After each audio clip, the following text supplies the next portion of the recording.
Hello everyone, welcome to Apti Plus Academy for Civil Services. This is the video on daily topic-wise news analysis where I'll be covering the news from two important newspapers, that is the Hindu and Indian Express. So first, let's get started with the topic first. So these are the list of the topic for the day. Today is 16th of November and the first topic is draft rules under the Code on Social Security. The second important topic is training for the UN Peace Mission. India is the largest contributor in the UN peacekeeping force. The third topic is Civil Registration System Report. So this is a report which tells about the gender and the number of the women's as per the male. So this is also an important report. And the last topic is 37th ASEAN Summit. So this is something which is important and the virtual summit also took place. So these are some of the important topics of the day. Apart from this, I'll be also discussing some MCQs question at the end of this video and the explanation of Saturday question. तो Saturday के जो सवाल थे उसके correct options और explanation मैं आपको बताऊंगा. So stay tuned till end of this video. And those of you who are planning to appear for the civil services upcoming examination, that is prelims. So we have a mock test series for the prelims examination, 60 high quality test, which includes 6,000 quality questions, which you can avail at the discounted price. So what you have to do, you have to just check the description section of this video. The registration link is provided in the description section. You can register and avail the benefits out of it. Now coming to the first news, that is draft rules under the Code of Social Security. This news has been reported in the Indian Express. And talking about the relevance of this news, this is important for your General Studies paper 3 and paper 2. Equally, it would be also important for your General Studies paper 4 in the case study sections, right? So in case study, you can put somewhere, it can also be useful for the essay paper, right? So some points here and there may be again relevant for the essay paper as well. So ministry of labour and employment जो है उन्होंने recently एक draft code लाया जिसका नाम है code on social security 2020. I already had a discussion on this but अब final comments के लिए इसको रखा गया है. And this draft rule has a provision with related to the EPFO जो एम्प्लॉय प्रोविडेंट फंड ऑर्गेनाइजेशन है EPFO के साथ. उसके अलावा employee state insurance corporation ESIC और जो हमारी नेशनल सोशल सिक्योरिटी बोर्ड है जो कि specially unorganised sector gig worker वैसे वर्कर होते हैं जो कि पार्ट टाइम बेसिस पे वर्क करते हैं लाइक फ्रीलांसिंग्स, इस तरह के जो भी काम करते हैं उनको गिग वर्कर्स कहते हैं. And the platform worker are outlined in the code of social security, right. तो इन लोगों को खास करके इसमें इंक्लूड किया जाएगा. So this points and this organisation is pretty important for your examination because they can ask you कि कौन कौन लोगों को इंक्लूड किया गया है या किनको किनको एक्सक्लूड किया गया है, right? So mostly all the gigs worker and the gig economy contributor has been included. Now coming to the other point, that is the details of the draft rule. तो draft rule की अगर बात करें तो आधार based registration होगी. So this would be the Aadhaar based registration including the self registration from the unorganized sector. इससे पहले unorganised sector में इस तरह के कोई रूल्स जहाँ पे उनको सोशल सिक्योरिटी प्रोवाइड किया जाए गवर्नमेंट की तरफ से, it was not there, right? So gig workers, the platform workers, the portal would be there by the central government. So एक dedicated portal होगी where these workers who are aligned with the unorganized sector would have to be registered. Now for availing these benefits, जो social security schemes होगी that would be framed under the code और जो unorganized workers होंगे that would be required to register in the portal और अपनी specific details उनको बतानी होगी इस scheme के तहत. Now अगर बिल्डिंग वर्कर्स माइग्रेंट्स की अगर बात करें, ऐसे कई वर्कर्स होते हैं जो एक स्टेट से दूसरे स्टेट्स में जाते हैं. If you talk about the people coming from Uttar Pradesh and they are migrated to Maharashtra for work, तो इस तरह के जो लोग जो माइग्रेट करते हैं, जो इंटर स्टेट माइग्रेशन होता है, उनके लिए they would be also entitle to get benefits from the state they are currently working, right. और ये रिस्पॉन्सिबिलिटी होगी बिल्डिंग वर्कर्स की, वेलफेयर बोर्ड की, कि वो इस तरह के जो लोगों की जो उनकी जो बेनिफिट्स हैं, इस वर्कर की जो बेनिफिट्स बनेगी वो जहाँ पे माइग्रेट करने के बाद उसकी पूरी बेनिफिट्स को वो सुनिश्चित करे. And it should also ensure कि the entire benefits is being availed by that worker, right. उसके बाद कुछ और प्रोविजंस है that is made available regarding the gratuity of employees who have fixed term employment, क्योंकि ग्रेचुटी अभी तक सिर्फ जो सेंट्रल गवर्नमेंट के जो एम्प्लॉयज थे या जो स्टेट गवर्नमेंट के एम्प्लॉयज थे उनको मिलता था, but for the unorganised sector ये पहली बार होगा कि इस तरह की ग्रेचुटी की जो प्रोविजंस है वो भी इंक्लूड होगी. Now these rules also provide the single electronic registration for the establishment, including the cancellation and registration of the closure of business activities. अगर कुछ टाइम के बाद अगर कोई बिजनेस एंटरप्राइजेस जहाँ पे लोग वर्क कर रहे थे उनकी ग्रेचुइटी अमाउंट बन रही थी वो बंद हो जाती है, तो भी जो ग्रेचुइटी अमाउंट है that has to be paid of to that particular employee. Now, provision of each has also been made in manner to the condition of existing establishment from the EPFO and ESIC coverage. तो EPFO की अगर बात करें, this is the world largest organization that is covering the social security in India. एक बहुत ही बड़ी संस्थान है जहाँ पे इंडिया में सोशल सिक्योरिटी को लेकर के इसकी जो दायित्व है, and the motto of the EPFO is to provide the social security in India, right? And the rate of the interest has been delayed by the payment of such cess that would be reduced by 2% every month as a part of the month to the 1%. Like previous में 1% तक की थी. Now if delayed cess has been reduced, it would be for 2%. Now, the rules also provide the manner of the payment for the contribution of aggregators through the self-assessment, right? So, these would be some of the important provisions that has been included in the recently drafted Social Security Code. Now, the other news, that is training for the UN Peacekeeping Force. This is there in the Hindu. आपको आज के हिंदू में ये news मिल जाएगी. So, this is important for your General Studies paper 3. Now, India and US are looking forward to undertake the training of military personnel for the missions in the Southeast Asian countries in line with the ongoing initiative for the African countries. तो जितने भी UN peacekeeping force है उसमें जो सबसे ज़्यादा contribution है वो है इंडिया का. India is ranked number 1. Now the news is talking about किस तरह से जो चाइना की dominance है UN peacekeeping force में वो भी बढ़ने की कोशिश पे है. Now, the US is keen on undertaking the joint training of the Southeast Asian countries in the UN peacekeeping force. Or India is among the top contributors in the UN peacekeeping force. I told you, अगर आपसे कुछ भी सवाल पूछे जाए mains में लिख रहे हो तो you can write this. This is an important point. India is the largest contributor.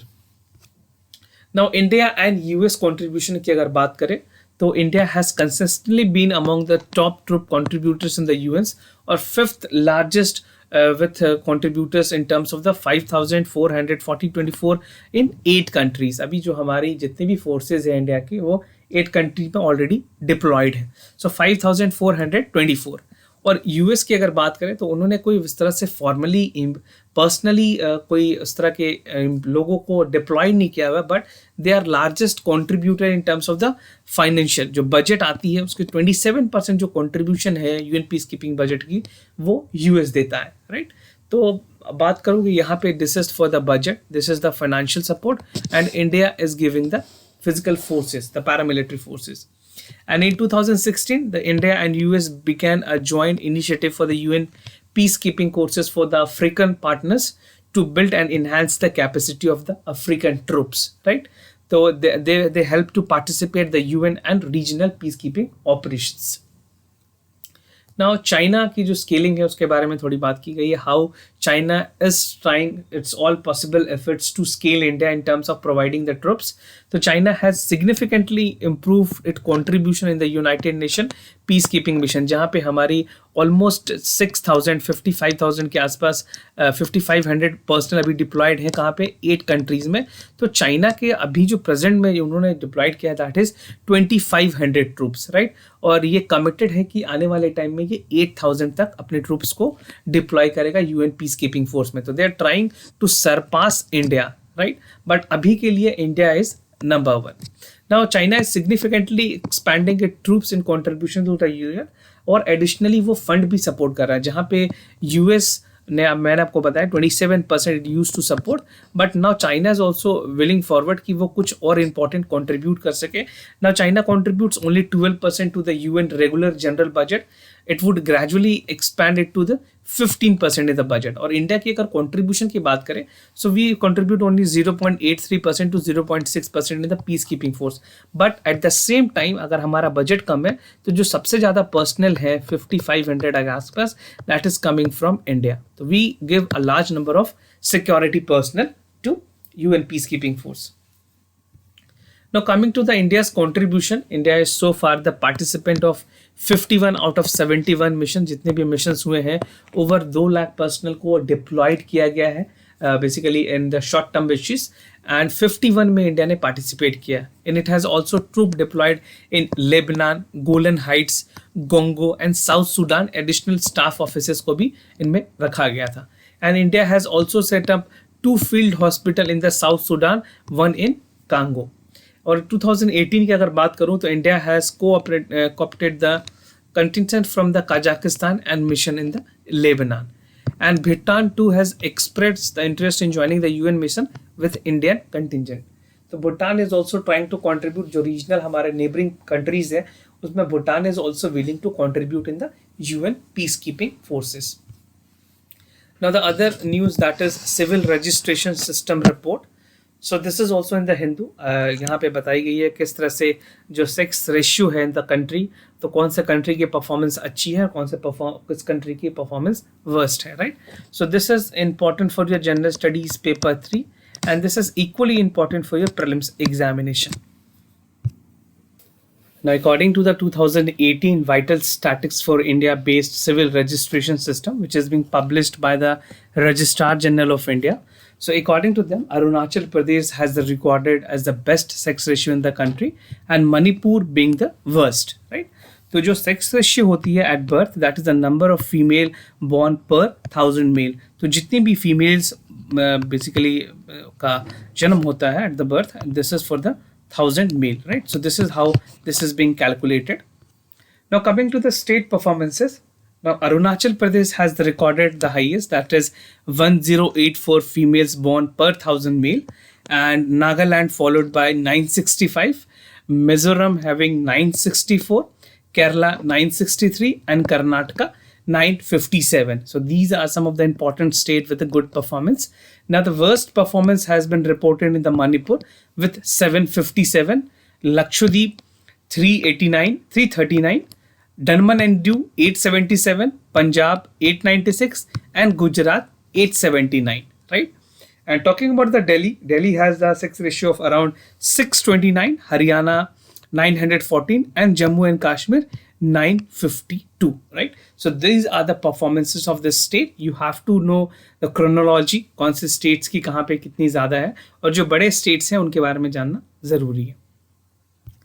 Now coming to the determination, the ratio of the determination, the basis that is provided by the 30 state and the union territories. These are the requisite information provided by the 6 states. तो कुछ जो important states हैं जैसे बिहार, झारखंड, महाराष्ट्र, सिक्किम, उत्तर Pradesh and waste Bengal, इनकी जो datas हैं अभी भी गवर्नमेंट के पास अवेलेबल नहीं है, because the state government has not provided the adequate data to the central government, and further it is not there with the Registrar General of India.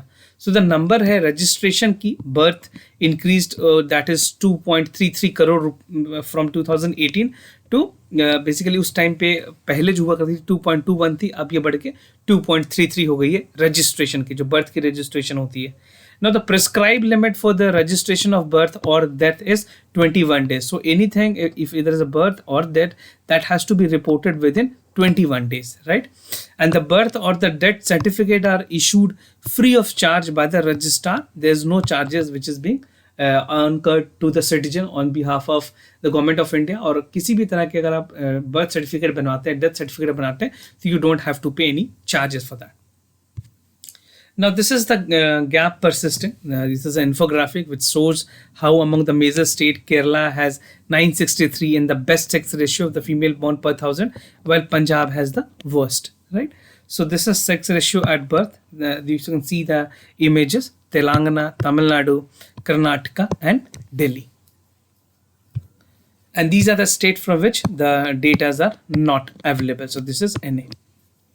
Now coming to the last topic, that is 37 ASEAN Summit. So the news has been reported in the Hindu, and this talks about how the landmark RCEP has helped, right? So this is important for your general studies paper 2. Now the Regional Comprehensive Economic Partnership, this is a mega trade bloc comprising of 15 countries that is led by China, that has come into the existence recently, that is on Sunday. And India would have to write the expressing intention if India want to join the negotiation of the RCEP, because India has formally rejected the RCEP, or India ने RCEP को sign नहीं किया because of the domestic violation which is being suffered to the dairy and the other sectors, जिसमें कि आपके जो rural India को लेकर के जो कुछ इंपॉर्टेंट सेक्टर्स थे, चाहे वो सोलर एनर्जी हो, डेयरी सेक्टर्स हो, these are the sector that was being violated if India could have signed RCEP. Now, RCEP signatory states will commence the negotiation with India at the time after signing the RCEP, or India submits the request in writing of its intention to accede the RCEP agreements. बात करें, RCEP comprises of 10 ASEAN countries, जहाँ पे 10 ASEAN country members के अलावा it has Australia, China, Japan, South Korea and New Zealand. And these Chinese backed group is expected to back at least 30% of the global GDP, which will emerge as the largest free trade agreement in the world. And the mega trade bloc is a landmark initiative which is expected to commerce more than the member countries spread across the Asian Pacific region. Now, expert की ऐसी interpretation है कि the beginning जो होगी RCP की, that has a major development and that will help China in trade in the Asia Pacific region post COVID-19 scenario. So among all the countries, China would be taking certain advantages, and the agreement means a lot for China, that it will give access to Japanese and South Korean market is a big way, right? And 3 countries haven't yet agreed on their free trade agreements. Now, this is an infographic that talks a lot about the Landmark Pact. So these are some of the important features of the Regional Comprehensive Economic Partnership. This was signed on Sunday, and members include, I've already told you, ASEAN के अलावा और जो important members हैं, and these members contribute 30% of the GDP, right? और जो RCP जो trade करेगी, that would include the goods and services, intellectual property, e-commerce, telecommunications, medium enterprises and other issues, right? और जो लार्जेस्ट इकोनॉमीज हैं, China, Japan और South Korea, would be the part of the free trade agreement. And November 4, 2019 India walked out of the agreement because it fail to address the countries issues and concern. तो ये point काफी important है. If you writing in mains examination, you have to validate your point कि why India has walked out with the RCEP negotiations. Now coming to the answers, जो कल के सवाल थे उसके मैं करेक्ट ऑप्शंस आपको बता दूं. So for the first question, the correct answer here is A, that statement 1 is correct, that the intercreditor agreement is a part of Sashakt plan that approved by the government to address the problem and resolving the bad loans. And the intercreditor agreement aims at pushing the speedy resolution of the non-performing loans. According to the agreement, majority representing the 2/3 of the loan within the consortium should be sufficient and overriding the resolution problem and discretion. जो statement 2 है वो भी incorrect है. That is intercreditor agreement aims at resolving the loan account and size of 50 crore rupees and above, control of the group and lenders. So the source of reference here is PIB. Now for the second question, the correct option here is A, that the term of the office of the Prime Minister is not fixed and he hold office during the pleasure of the President. However, it does not mean that the President can dismiss the Prime Minister at any time, so long as the Prime Minister enjoys the majority of the Lok Sabha. And he can be dismissed. He cannot be dismissed by the president. However, he loses the confidence of the Lok Sabha and must resign. The president dismiss him. The statement 2 is incorrect, that the salary allowances of the prime minister are determined by the parliament time to time. So for details, you can refer to the Indian Polity book by M. Lakshmikant. Now coming to the MCQs question of the day. So the first question is from the modern history. Consider the following statement. The Brahma Samaj pioneered the cause of widow remarriage and Pandit Chand Iswar Sagar Vidyasagar proactively participated in it, right? So this is 2 important statement. आपको बताना है कौन कौन सा statement correct है, or whether only A is correct, B, C or D. So whatever you feel is the correct answer, just let me know in the comment section down below. Now the second question is from the geography. This is with regards to the petty soil, physical geography के सवाल है. Now the soil are infertile and do not support the vegetative growth, and they are found in the areas heavy rainfall and high humidity. So if you have any additional information with regards to petty soil, आपके पास अगर आपने पढ़ा है, if you know, then let us know what extra information do you have, and you can also know, let us know that with the ABCD option, that is the correct answer, in the comment section down below, right? And those of you who are new to our channel, do not forget to subscribe AptPlus Academy for Civil Services on YouTube. There are a lot of informative videos compilation that will help you in the preparation. And if you like this video, do not forget to give a thumbs up. And if you have any other concern, do let us know. We'll be more than happy to assist you. For time being, I'm signing off. Wish you all the best. Stay home, stay safe. Thank you so much.